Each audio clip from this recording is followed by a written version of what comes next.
Welcome back to our channel. Andito tayo ngayon sa Slimmers World Elite dito sa BGC para sa ating susunod na guest.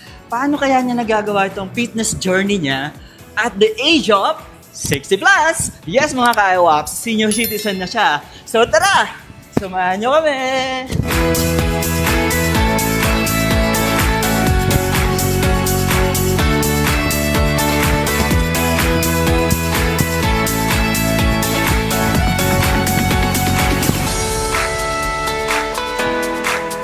Let's go!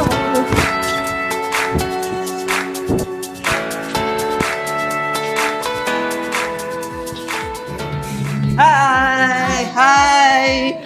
Ruby, Yeah. right? Reyes Lontok? Yeah. Teka, bigyan kita muna ng mic. Teka. Okay. Okay, dito po kayo nag-gym sa Slimmers World Elite. Yeah. Oh, teka, dito tayo sa front desk. Yeah. Hey, what's your name? Steph. Okay lang makita ka sa vlog? Say hi to the vlog. And also si Eds, siya yung one of the receptionists And natin. Miss Yeah. S? Eds. Eds. Yeah, Hi, Eds. Eds. Say hi to the vlog.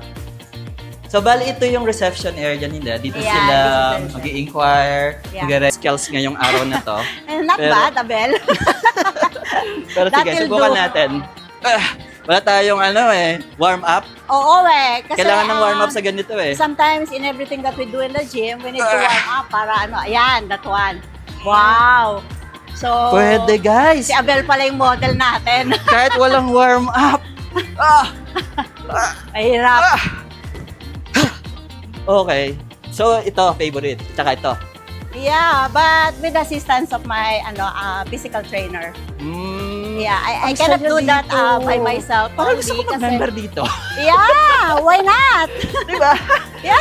Yeah, there are lots of equipments and machines that you can. Tell. Yeah, a little. Pero of what nakapag-warm I'm up po doing. ba kayo ngayon? Yeah, I did a while ago. I did a little Warm up warm na. up para magawa ko yung Pero gusto ko to pero yung parang flow. pang seduce. Gaganon-ganon ka I'll lang. just remove my rubber shoes.